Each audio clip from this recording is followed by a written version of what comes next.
This is massive news. Andrew, who's the brother of King Charles, has been arrested, and things started to go down at about 8 a.m. local time here when 6 unmarked cars and 8 police officers who were in plain clothes drove up to the Sandringham estate. Now that is not here in London. This here is Buckingham Palace, but about 3 hours north of here on the coast. And that estate is owned privately by the king himself, by King Charles. Now, Andrew's arrest is linked to Jeffrey Epstein, the convicted sex offender, and on suspicion of misconduct while in public office. So back in the 2000s, Andrew was a trade envoy, and he is suspected of sharing confidential information with Epstein. And now what the Epstein files that have come out appear to show is information about investment opportunities around the world, and that includes far-flung places like Afghanistan and like Hong Kong and China that could have been of financial benefit.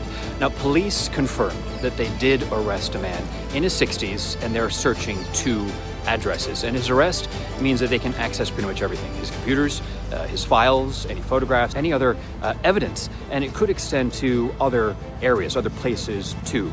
Andrew, we know, has insisted over the years that he has not done anything wrong since he befriended Epstein all the way back in 1999. But the pressure has been rising ever since the Justice Department released that new trove of Epstein emails last month. No one, of course, will forget those photos of him on all fours over a female. And we have a reaction, too, from the family of Virginia Giuffre, who accused Epstein of sex trafficking her as a teenager. And she did take her life last year. Her family released a statement saying that Andrew was never a prince. The king here also released a statement saying that the law must take its course. Now, suspicion of misconduct while in public office carries a maximum sentence of life in prison. And notably, today is Andrew's birthday. He's 66. The arrest of Prince Andrew, formerly known as Andrew Mountbatten Windsor, marks one of the most extraordinary moments in modern British history. For the first time in centuries, a senior member of the British royal family was taken into police custody, questioned, and released under investigation. While the arrest does not constitute a conviction, the symbolism alone has sent shockwaves through Britain, the Commonwealth, and institutions that have long relied on the assumption that royalty exists above ordinary accountability. He says, Donald Trump, that he broke off his cordial, friendly relations when he realized, quote unquote, what a creep he was and threw him out of Mar-a-Lago. But as you say, there is so much that's redacted that you just don't know what else there may be under all those big black markers. Here in the UK, Jamie, as you know, the man formerly known as Prince Andrew, now Andrew Mountbatten Windsor, the second son of Queen Elizabeth, the brother of the current King Charles, is further and further, shunted into disgrace by the more and more revelations regarding Epstein.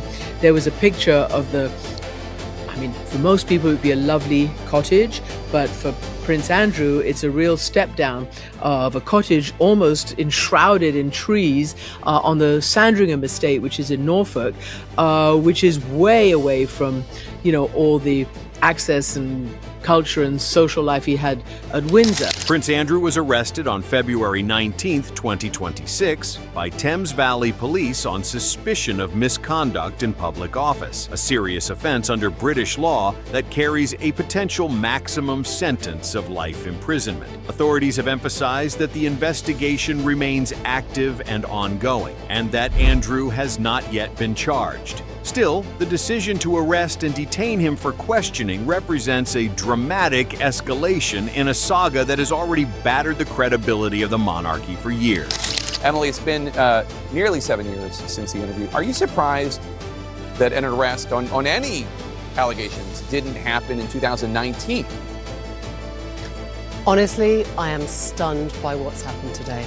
This doesn't happen in our country. It is virtually unheard of. The last time a royal was arrested was King Charles I in 1647, and he was beheaded, and that was briefly the end of the monarchy. So to say that this is a crisis moment, I think, doesn't begin to cover it.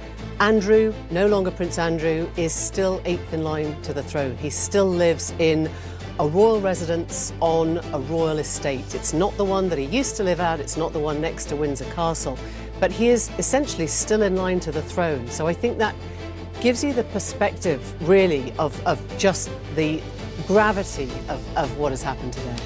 British police have been careful in their public statements, declining to detail exactly which documents or communications triggered the arrest. However, multiple reports indicate that emails released by the U.S. Justice Department show Andrew forwarding sensitive trade briefings to Epstein shortly after receiving them, including information related to foreign investment opportunities and diplomatic engagements. If proven, such conduct could constitute a breach of public trust and a criminal misuse of office. Andrew was arrested at his residence on the Sandringham estate in Norfolk, where he has been living quietly since being stripped of his remaining royal titles in 2025. Police were seen conducting searches at multiple properties associated with him, including his former home, Royal Lodge in Windsor. After several hours in custody, Andrew was released under investigation, a common practice in the British legal system that allows police to continue gathering evidence while a suspect remains free. Importantly, the arrest is not directly tied to long-standing allegations of sexual abuse made by Virginia Giuffre, who claims she was trafficked to Andrew by Epstein when she was a teenager. Andrew has consistently denied those allegations and settled a civil lawsuit in the United States in 2022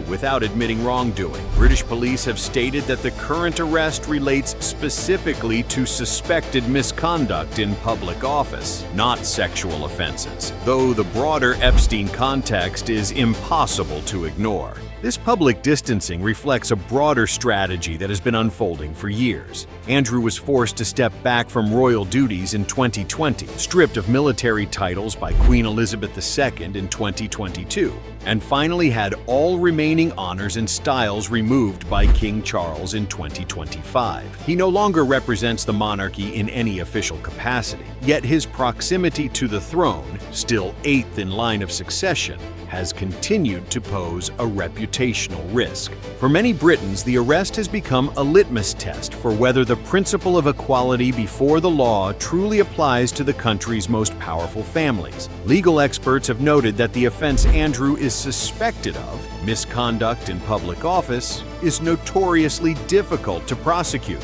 requiring proof that an official willfully abused their position for personal or improper reasons. Still, the fact that police moved forward with an arrest suggests investigators believe there is sufficient evidence to justify deeper scrutiny. Politically, the arrest has also intensified calls for reform. Anti-monarchy groups such as Republic have claimed credit for filing formal complaints that helped prompt the investigation. Public opinion polling already showed declining support for the monarchy in recent years, and analysts warn that Andrew's case could accelerate debates about the institution's future, especially among younger generations who view inherited power with skepticism. Internationally, the story has resonated as part of a larger reckoning tied to the Epstein network. Law enforcement agencies in multiple countries are now coordinating investigations based on newly released documents, raising questions about how influential figures across politics, finance, and royalty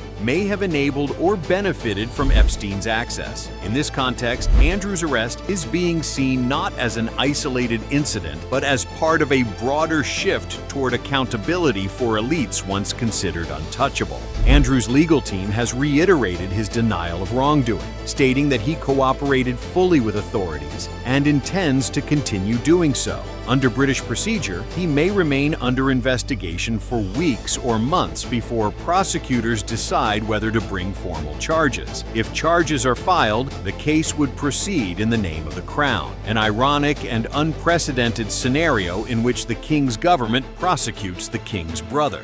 For the royal family, the implications are profound. The monarchy depends not on political power, but on public legitimacy, tradition, and moral authority. Each new development in the Andrew saga chips away at that foundation, forcing the institution to demonstrate transparency and accountability in ways it historically avoided. The arrest has already been described by constitutional scholars as the most serious royal crisis since the abdication of Edward VIII or the upheavals following Princess Diana's death. As of now, Andrew remains free, uncharged, and legally presumed innocent, but the damage damage to his reputation and to the monarchy by association may be irreversible. Whether or not prosecutors ultimately bring charges, the arrest itself has reshaped public perception, signaling that even royalty can be compelled to answer questions under the law. What happens next will depend on evidence still being examined behind closed doors.